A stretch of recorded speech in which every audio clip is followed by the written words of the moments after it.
It seemed like there were a few tech issues, but we're all good now. Dire team ban.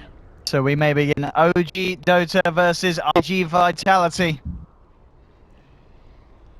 Are you excited? I certainly am. Best of 3. Let's see. Radiant team ban. And me, myself, Costa, Andy will be joining me.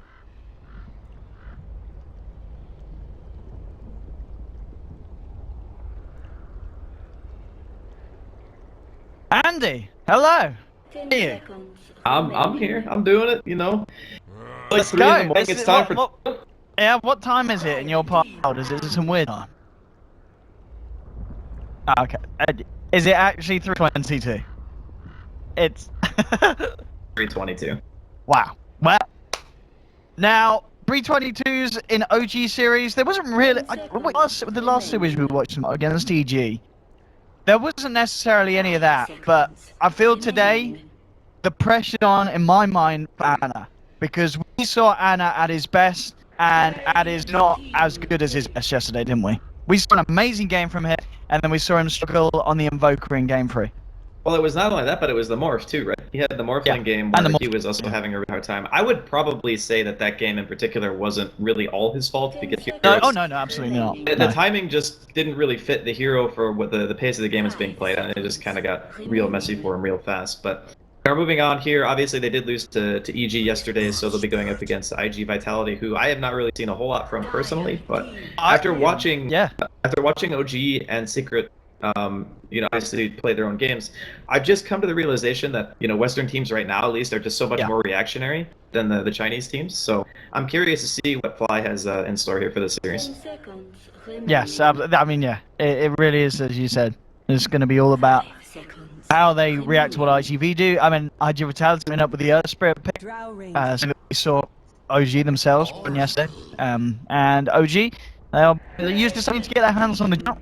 And, of course, the it's like the best hero against Earth Spirit. It's like insane. Fly's best hero, I'd say. Yeah, I mean, yesterday he had they played against EG, the game they won. I think he was a roaming Oracle who got like 3 or 4 kills on the safe lane PA of EG within like the first 15 minutes. It was kind of insane. So it has any performance similar to that, I think they're going to be in really good shape. But Oracle just incredible against Earth Spirit in every conceivable way. You can spell magnetize, you can make targets magic immune. It's pretty much the whole package. It's like picking Oracle against Darkseer, except maybe even worse for Earth Spirit.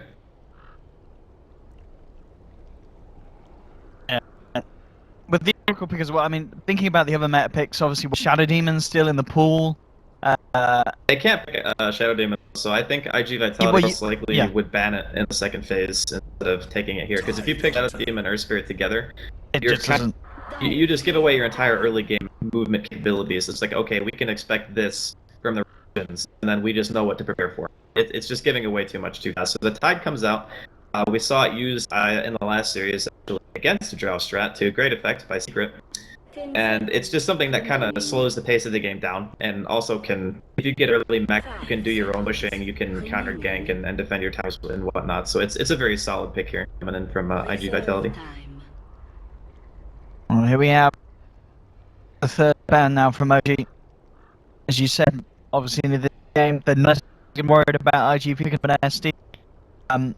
In that case, that kind of is supposed to come to mind that you've got OG will be. They don't want to have picked against the Drow strat. I don't know if they're necessarily going to focus supports, because Earth Spirit's kind of already the roaming potential hero, and a lot of the time what you do is you ban the heroes who can apply pressure to lanes, not necessarily be like a mid-game or a late-game kind of scaling support, for example. So I think maybe they look to stuff like PA. I don't know if IG.Vitality play it, but we've been seeing a lot of PA recently from the other teams, and I think it actually matches up very well against what OG currently have, because you have something to close the gap to get onto Drow during team fights, and you just have that ridiculous chasing potential, and you have a really good team already who's going to be building support items like Mech on Tidehunter, for example, and having Ravage to fight around. So if I'm OG, I'm looking at stuff like that, but again, it depends on what Fly really prioritizes and the biggest dangers of his strat. So he's going to at least ban a core, and Slark is pretty much just as mobile as a PA in a lot of cases, and can be very hard to kill. And RGV now looking to see what they can take away from this Drow Oracle and such. I mean, obviously one of the heroes as well that we've seen quite a few times being picked with Drow lineups is something like the Axe frontliner. We have seen many in the land where Axe has been a huge issue. If you're IGV about an Axe, I mean, you've already got too many heroes. Is Axe something that comes to mind? I do think that he's really solid. I think the hero's just strong in general. Like, it's not necessarily that he has to be behind Drow. It's just he's good, and he always gets a lot, even if his lane's not, spectacular. We've seen a couple of people play it so far with the MDL, and pretty much all of them have had performances. So I think it's more attributed to just the overall strength of the hero. And I haven't seen S4 in particular play it, but I do think that it's probably in his arsenal. It's one of those initiation heroes, and he loves them. So, and there's one of them. I mean, you're talking about what would be in his arsenal. Puck certainly would be something that comes to mind with S4. And a little bit of a shame it's getting banned out. I guess there was, by all means, every chance they pick it, they've got S4, they've got the Drow, or a Puck would have been nice. And I guess it's another one of the heroes that can kind of mess with supports like us, Spirit. Well, I also, you could assume that it could be offlane or mid, because, I mean, he has Drow aura. Yeah, I guess so. Could, yeah. It's kind of one of those things where you're just really worried about OG being able to take fights. Because one of the scariest things about draw lineups when you have a hero like Axe or Puck is it gives you the picking potential that pretty much guarantees a building. So when you get a kill, you just get the objective right after the fact, and that makes it much more devastating of a combination. And I think that's what IG.Vitality are more scared about right now. Sniper is a bit interesting. It is very annoying to push into when it comes to high ground, especially since the addition of things like Dragonlance, and he can hold high ground like nobody's business. That's probably Sniper's best attribute, and a lot of Drow strategies can fall apart when you're trying to break those tier 3s. So I kind of get where Fly's coming from with the ban. It's just not something we see a lot.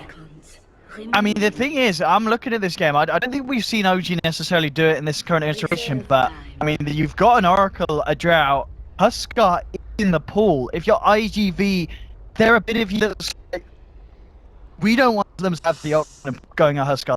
I mean, they banned the Medusa. I mean, do you think OG could pull out Huskar or anything like this, or is it not? I mean, I'd say because this is it's going to be the pick. I go with OD, which is understandable after obviously the performance we saw yesterday. So no, Huskar would have been okay. The thing about Huskar is they like IG.Vitality haven't picked any of their cores yet, so the 1 and 2 position are still open, which means that it's a lot easier to counter pick with like an Ursa or themselves maybe still looking for the PA stuff like that, which can just completely crush a Huskar pick. It just really depends on what my IG.Vitality feel playing, and like I said, I haven't seen really many of their games, so I don't know what they're gravitate towards and stopping this kind of onslaught here that OG have going. But right now it looks a little bit scary, so they're gonna go ahead and get their hands on Juggernaut. I would say that IG.Vitality are picking like not necessarily super standard, but they're picking very safe heroes, and I think against OG when they have this kind of draw strategy, it can be dangerous to fall into that trap, because right now they have 3 minutes. I don't see anybody defending towers right now against this early push of OG. They're really reliant on winning their lanes and trying to take team fights, but it's a bit concerning because I think that OG, they can kind of just take all your towers by 15 minutes if they get a good start. And I mean, with this with her melee, Axe is still there if S4 wants to play it. And as you said, the Juggernaut pick maybe more of IGV's comfort rather than reacting to what OG have, because you look at their lineup and they've got in the list, they've got the saves from both Oracle and OG. The actual Jug always not going to have the easiest times of locking. And there it is. It just fits so nicely here. And I've got to say at the moment, I know the draft's not over, but I feel that OG's lineup is very, very strong, especially just going on the player to hero performances that we saw yesterday. Yeah, I would agree. I'm liking that draft a lot more. Obviously, we still have another core coming out from IG.Vitality. Looks like it's going to be a safe lane Terrorblade, so it adds a lot of damage. It's a hero who potentially will be ranged during meta. The biggest concern that I have is, playing triple, even potentially quadruple melee into a hero like Axe. He can pressure the lane very hard. If OG decide at some point, because I think that the last pick is most likely from IG.Vitality going to be another support, they can even do like a dual off lane and just go for hard pressure, because Axe +1, having that Terrorblade down there can be crazy. I mean, heck, what's stopping them from just picking like a Dazzle or something like that and just 5-man Dota from like level 7 on the Drow. It would be so incredibly hard for this team to stop. That's my biggest concern right now for IG.Vitality. This final ban from OG. I mean, still looking to take away the second support. Actually, ban out the silence here. See one of the be quite new against heroes save like and such. It's a ridiculously good team fight. I think that's the main reason why they want to avoid it. Because it's already hard enough breaking high ground against Talon and Earth Spirit, but trying to go high ground against an additional global on top of that, and having another way to counter-initiate against the Axe, like that's another thing too. When you only have one hero who initiates, having a global silence is amazing, because it just guarantees there's never going to be any follow-up, and all the silencer has to fight to stand behind, but no matter who gets caught, global, and it's like, okay, well, initiate, we can't do anything, and sometimes your initiator might actually die if you're the one getting in. A very good ban here from OG. I'm still liking what they're doing a bit more. I can see IG.Vitality kind of pulling out a lot of damage during the mid game. If they do get a good Ravage, they're going to ban the Dazzle, by the way. So as you said, yeah. That would have just been like yeah. unbelievable 5-man push. Just how the hell do we ever stop this? IGV the final pick. They still need that second. So it's going to be the Shadow. I mean, we mentioned it earlier, and you said you weren't a huge fan of the side. Are you a bit more of a fan now that there's the TB in the jug? I wasn't a fan of picking it when you mentioned it the first time. Because it would have given away too much of what their strategy was capable of. Yes. So oftentimes you don't pick both supports together because they're the heroes who control the tempo in the early game, and they're the ones who decide more or less how the game's going to be played, not the chorus. So Io going to be the last pick here for the side of OG. Gives them a little bit more picking potential. It's great for boosting damage on the Drow as well when you're pushing, and even tethering Axe can be pretty scary. But yeah, I'm still liking OG a bit more. I think the Shadow Demon Terrorblade strat has a chance to scale a little bit better into the mid-late game, but they are going to have a hell of a time stopping OG's onslaught here. Yes, and with the Io pick as well, it's certainly not, I wouldn't say, going to be an easy game for the Io. I mean, if there's one mispositioning player on Jarax, he is going to get eaten alive by IGP's lineup, so he has got to be so careful with where he holds himself. But as you said, certainly adds to the playstyle that OG got to run this map, and it's going to be interesting to see how they stand up to the power of IGV with something that's definitely kind of standard Chinese, you know what I mean? It's the Jug, the Terrorblade, the Shadow Demon Tider. It's stuff that a lot of the teams over there are doing, and understandably so. It's very, very strong, but we'll see how it matches up against OG in this game. So as we get ourselves in, let me get the nice little overlay on. And there we have it, ladies and gentlemen. So this is game 1 of IGV versus OG. Now, last game of the day today here at the MDL lab. And we'll see what kind of lanes we've got going on. Well, at the moment, in fact, we'll hold that thought, because it looks like IGV are going to try and get something done here. Level 1, the 5-man smoke, heading into the jungle. I mean, level 1 fight. Does IGV potentially have a clear advantage here, or can OG hit back equally as hard? I can definitely hit back. The scary thing to look at for IG is, you're going to have spin at level 1 on Junk, which is crazy because you can't disable him. It's a lot of damage. Get a roll in onto somebody on top of a spin and a metamorphosis coming out from the Terrorblade. You can easily get a kill. It's not like OG's heroes are super tanky in the beginning, especially supports. So if Jerax or Fly are the ones who get caught out, they're gonna just pop. 30 seconds to battle. And with the smoke running out, this ward already put down. OG's gonna reveal everything. Allow OG to try and take the fight themselves. Looking to move in July. Hey, God. Oh my goodness, there's gonna be defective. This man is shot. Jerax, they lose it. It's gonna find us a kill. A special from Ant. I need to take the they'll turn towards a car on the Juggers. Double 3-for-1 trade. IGV may have got the first blood, but pretty much that ward there, allowing OG to prepare for the turnaround. And look, even find more paparazzi caught out in the river. A 4th kill for an OG, an absolute bloodbath to start the game off. And Fly, it's 2-0-2 on the Oracle. You do not want to give that man a good start. So the main issue with the way they engage is the path they took. Like, they're walking up into a choke point. OG had like this full concave around the high ground where they were fully prepared. They could decide more or less who was taking damage. And Injuly just walks up to the high ground and starts getting hit by 5 heroes before anybody else on the side of IGV are in position to do anything. And he just tries to get an anchor smash off right before he dies. And looks like there's going to be a little bit of a scuffle here in the top lane, but looks like Fly is going to be fine. Yeah, Fly no touch to go in. Yeah. Walking that particular path is super dangerous for that reason, because you don't know what you're walking into. Absolutely not. I mean, now that things have started to settle down with regards to the lanes, do you feel the side's going to have an easier time? I mean, is the Drow kind of a winner lanes, or is it the fact that they've got this matchup? I mean, I think mid and top will be more than fine. S4 might eventually be forced out and go jungle or something like that, but he also has, Jerax can be doing some stacks for him, and then he can easily go put Vanguard into the bigger build that we've seen often and just kind of his farm so he can initiate the team D. So it's not really on S4 to like own his lane or anything. It's more just stacking. Make sure you win your safe lane in your mid. That'll be fine. I mean, that's a point as well. The stack Jerax is creating is this mainly for S4, or can we expect Anna to get some of that farm with the Astral spam? And yeah, indeed, talking about the man with a little bit of courier, it may have just been a Cicada. Hangs around, tries to tickle with the donkey, but ends up getting the donkey himself. On top lane, looking for more. OG continuing the high action here. 5-1 they lead at the moment, forcing July right back out of the lane. This is certainly a strong start here for the boys from the west. Yeah, this is Cicada wasn't doing too bad until he died, at least in regards of overall CS. The higher level that Anna gets and obviously the Drow gets is going to become more difficult because he's going to get more and more damage. And Ace, you're in here.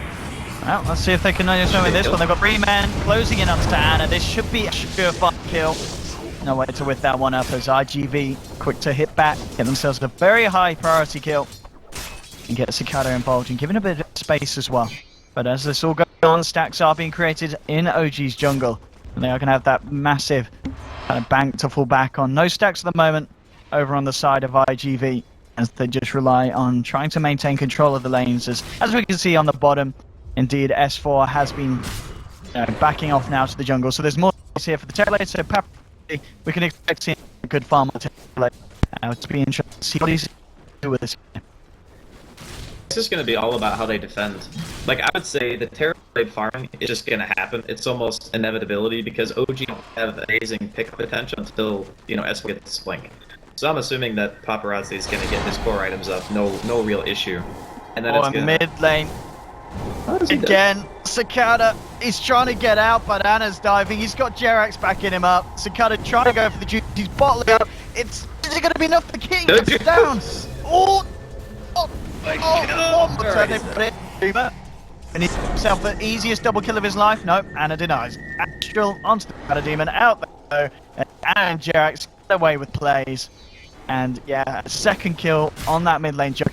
And I just look at S4, and this man is getting absolute bank. I think he had pretty much a quad stack there. And in fact, hello, what? Okay. Fly found him, yeah. Apparently coming across, yeah, looks like with this ward. He must I don't have been know why hanging he turned low around. HP. Like, he was extremely low health, and I thought he was just going back to base because he didn't have a TP scroll. Part of the reason why the dive on mid pretty much went unanswered from the side of IGV, but that was crazy. If I was Cicada right now, I would be tilted after that. I lived for like 20 seconds, and I didn't get single TP until, after I was already dead. That's got to be very frustrating for him. Because he actually played it about as well as you could have asked him to. And he got from full HP to almost dead with just tower hitting him more or less. That was a very impressive amount of time that he was able to buy. And I can see disruption here from Spectre, but no mana to follow. Early game-wise, OP are getting everything. They really are. They're doing well in the lanes. S4's getting a lot of jungle. At the moment, pretty much the best hope for RGV is the fact that Paparazzi on this bottom lane is finding space, of course, on the Terrorblade. But now, looks like S4's going to return down. He's level 6. And he's going to come back in as the lane pushes in just to get some of these lane creeps. And hanging around a little bit. Be careful though, because Dogfight's coming over on the Spirit, and Super's still in the neighborhood. It looks like Jerax is going to move over as well, just to provide a little bit of a backup in case IGV do go in hard on S4 on this bottom lane. I mean, this is a very dangerous dive. I think that IGV would be keen to that. They have 3 in the area though. But I think Jerax already revealed himself with Spirit, so they know exactly what they're getting into. I think it's really hard for IGV to be efficient with their supports in the early game unless, like, you know, Super is going around stacking and stuff. But if he's not constantly watching mid, you saw how heavily OG are prioritizing that matchup, already killing the Juggernaut, you know, 2 times additionally after the first little skirmish in the woods. So it's hard for IGV. They're kind of getting outpaced here in the early game, and OG's lineup is going to hit its peak much faster than what IGV is going to be able to. So I'm a little bit concerned, especially at that first fight. That was like, what, 4 kills pretty much? Yeah, I did pretty much. It's a bit of a bloodbath, and it's certainly continued OG's way. I mean, because he flies constantly kind of back and forth across the map around this this stack and an ancient area, just in case he finds one. In fact, he is going to find a super, but yeah, on his own, enough lockdown and kill potential to take down the Shadow Demon. But ancients are being stacked now. IGV, and this time there's no ancient granite golem refuses to move. Yeah, what's up with that? I don't know. This game has so many like small bugs that just don't make any sense. I need to be careful here. Why is line level 3, but he can still front load a fair amount of damage, and marksmanship is up here. RGB, I think they've caught onto what Fly's doing. Oh, They're coming over. Oh, he reveals the smoke! Fly, you sneaky little boy. And that ward is actually so good. His positioning too. He's just playing around the ward so well because he realizes that if they want to gank the Drow, which No-Tail might still be dead. I mean, they had eyes on this. Oh, No-Tail. Yeah, he's gone. I don't know how he dies like that. That was actually pretty bad.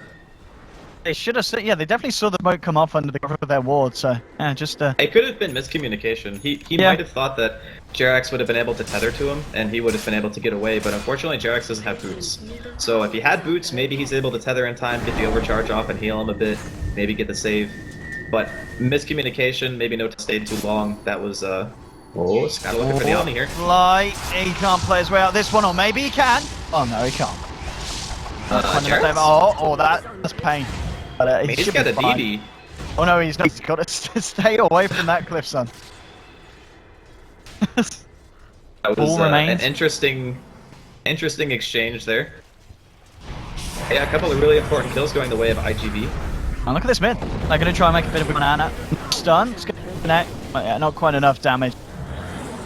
There's also back. So they're going to do it. In fact, at the same time, though, what Jax and No-Tail find themselves the kill to Takada. And they'll swing to the mid. It's a very messy early game from both teams, to be honest. It's absolutely all over the place. OG's still obviously getting the advantage, and No-Tail making the proper rotation now after dying in the top lane. He has 4 points in a precision aura. He's got marksmanship. He just wants to hit buildings at this point. You don't really like. A lot of teams, I think, underestimate how much pushing power you actually have just as soon as you hit level 7.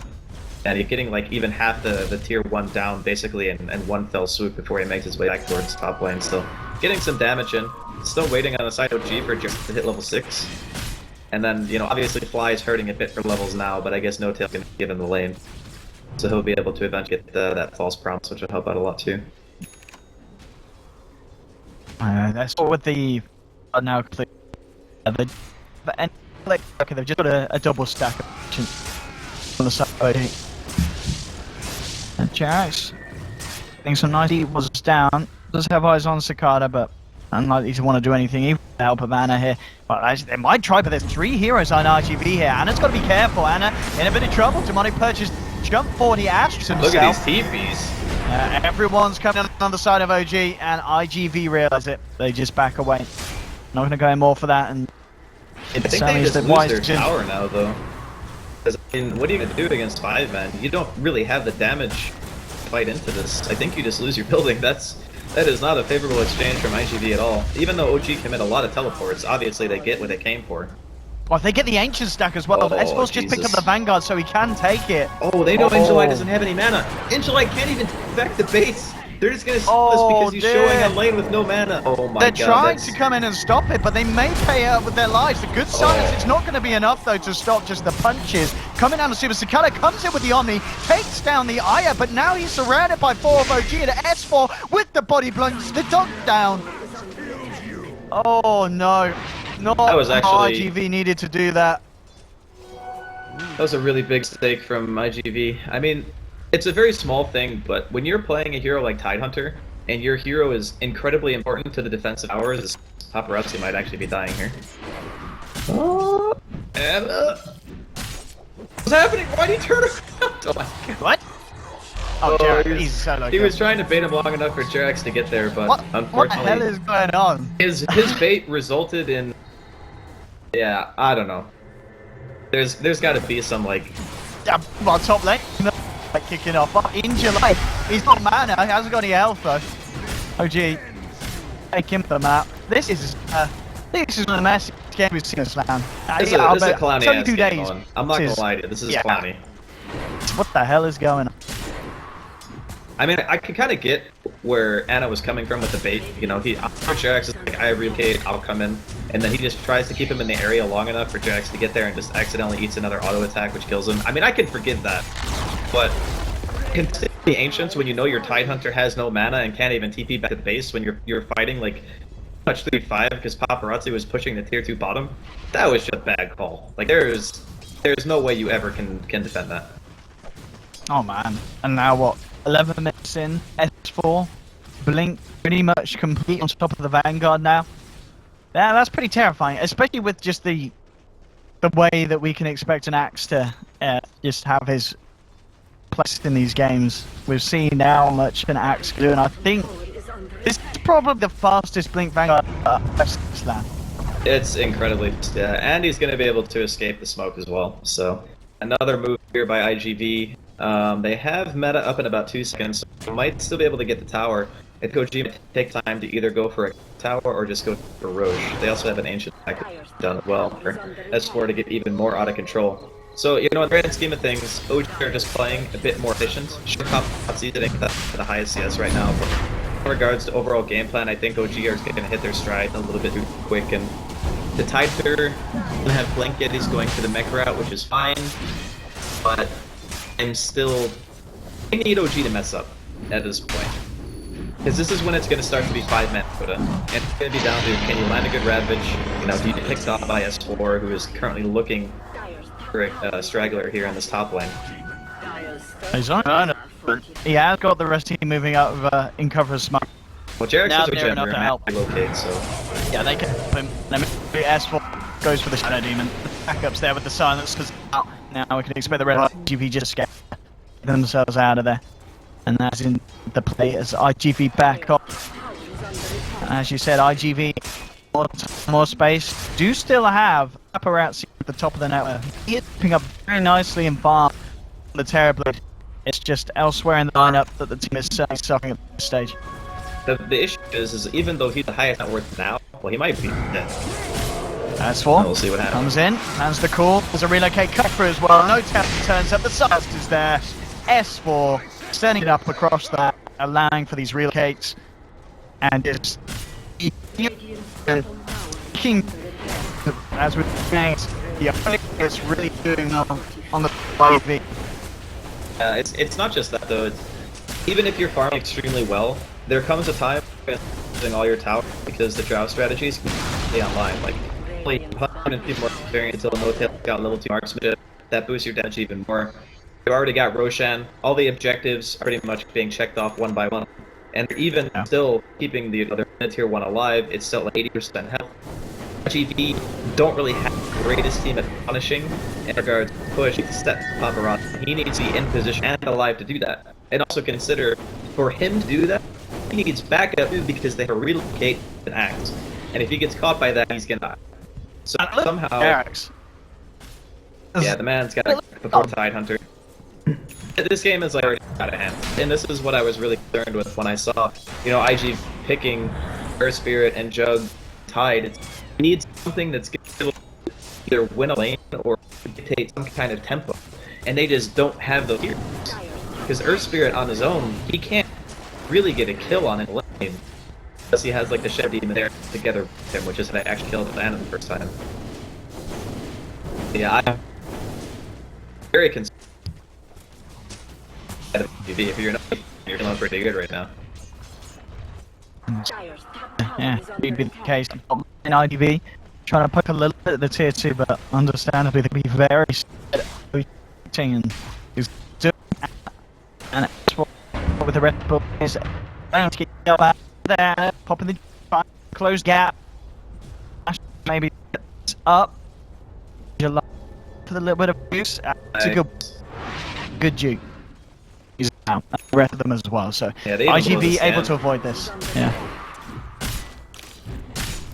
I mean, the more space that they create like that, better off they're going to be, because they'll still last long enough where Paparazzi's Terrorblade, Shadow Disruption illusions will start to become, you know, a little bit scary.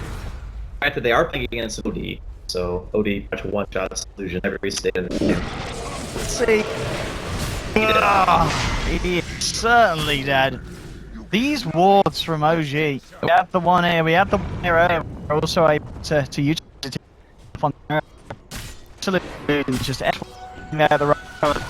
Able to find the Carter. Getting a little hungry. Maybe thinking about walking in for an flash, but Hannah. I'm just gonna hang around Carter. He's gonna go for the Blade Fury TP. It looks like the damage isn't there, so he will escape just in time. But you've got to try and keep the map a little bit safer. Make sure that Paparazzi can find a space. At the moment, S4 sitting at the top of the network, 9.3k.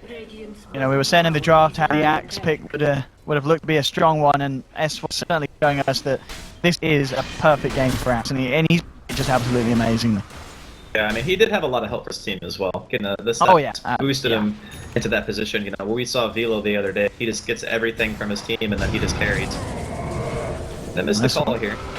We're gonna have a relocate for it as well. Cut. Gonna go for the bait fury. He doesn't have TP, but he does have his team. But the team be quick to 3-man out. He's gonna keep their potential. Anna, effectively disrupted. Dying Anna now trying to back us again. A damage job will be had the ages for round 2. No one has to die as yet. Still in the tree. Gets up. Still has. He's gonna. Anna, but again, Anna has the Astral. Oh. S4 with a 3-man call. The 3-man gun there. S4. Oh my goodness. OG. Making it absolutely impossible for GP to fight into them.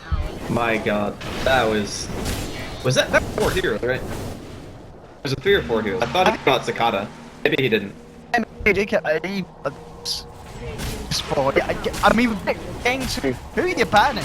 I mean, I think it applies Oracle. You cannot let this man play Oracle. I think a lot of things happened in the draft that just didn't really favor them. Like, they got counterpicked to Oracle, maybe, I mean, if I look at this draft again, I actually think that they just did the research of these picks at all. They knew that Fly played Oracle. They know that OG plays Drow. Yep. It's like, they just were willing to play against, you know, OG's, some of their better heroes, and they were just like, yeah, whatever, we're gonna do our thing. Like, it's a solid outcast by me, but I felt like they also outplayed them. I mean, sure, you can say in the beginning of the game, losing those first and getting Takata getting ganked again probably put them, you know, too far behind to really recover. But at the same time, I didn't really think IG were going to have the room take this path from them anyway. Because they're running into this problem where Paparazzi needs to be farming on his own all the time. But he also needs to be off the map all the time, because if he's not, he's going to get relocate ganked or killed by S4. If you're doing that, you're not applying any lane pressure. And if you're not applying any lane pressure, you're not doing anything. You're just jungle creeps. It just makes the hero a non-factor, and that's the big struggle right now. He's trying to find space for him to farm while not dying. Oh, at the moment, yeah. Deep in the tree. He's trying to cut himself even. He's looking for the escape. Status up here. That's how deep in the woods he is. It's not great. He can't go. And that's the strength of having the IO and the Axe together. It just applies so much to you on the map. As a core, you can't feel safe to farm a creep wave. You can't apply lane pressure. He's out now. He's done. He's done. He's had his fun. I mean, I don't really think any team with this lineup would be able to make much more happen, barring like the early game fight. Like, that's probably the one thing where you can look at it and say, oh, maybe if this happened, our game would have been better. Or maybe if we did try to contest our Ancients 3v5, when we didn't have Ravage, or even our, you know, Paparazzi and Terrorblade at team fight, maybe this game would have went better. It was more than just the draft, but the draft definitely had to do it. IG, well, let's take tier 1 from the mid lane, but of course up top, Tier 1 and Tier 2 go down. MDL has just to the BKB. I mean, 20 minutes in. Blade Mail, BK. Absolutely ridiculous at this act, at this stage. Definitely stop the push. Oh, fly! Oh, head. They're actually a little bit scared about taking it down. Got him. They hit the stun, they're gonna back off and what? Get out! Please Oh take it my out! god. Oh, Second shoot! boy. No. Oh. Dude, he's so farmed too. He's got Glare Cape and Etherland. Jesus. Oh my goodness. It's 20 minutes Some of these in. items away. No fly. It's actually insane how much money he has as an Oracle. Normally that's the one support who pretty much doesn't get anything because he just doesn't have any way of clearing the wave of having like Purifying Flames damage creeps. And if you do that when a core is around, he probably isn't going to be around very long. They needed another good Blink Ravage, similar to the one they had when they were defending the Tier 2 bottom. Like, that was a bit of a number of hope because they managed to take down Ana. If they didn't have Aegis there, they would have been a successful fight from IGV. If they can replicate that scenario where OG get very aggressive, you can get a Ravage like that, it is possible for the turn it, but BKB being finished on a tour as well, that's... How the hell do you kill that?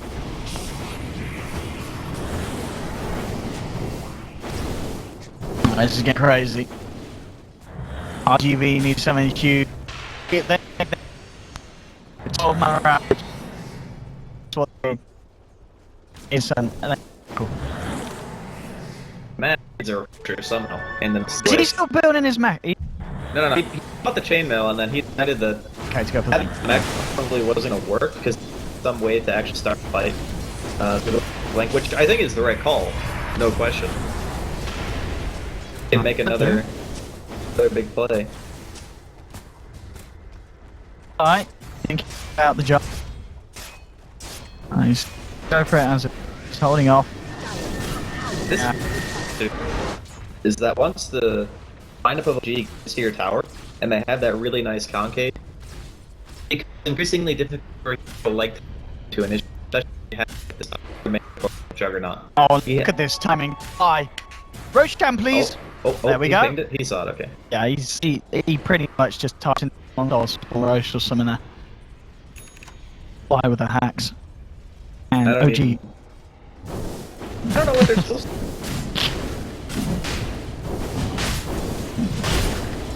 Yeah, they're gonna go for the last ditch effort here. They know that was gonna be up soon. So they're gonna 5-man smoke. Oh, can they actually get there in time? It's falling pretty fast. I think they can they're gonna get there in time. They're gonna get there. So this is gonna be the fight. Drax needs to be careful about his positioning. Blocking away. Here we go. There's the jump. The Ravage comes through. It's good for the BD cash.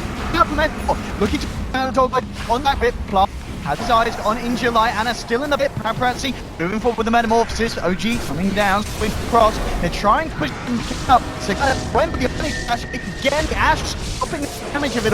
Nice boulders trotting Anna back. He's in front of it all. He's silenced by the guns. Chaos Cicada.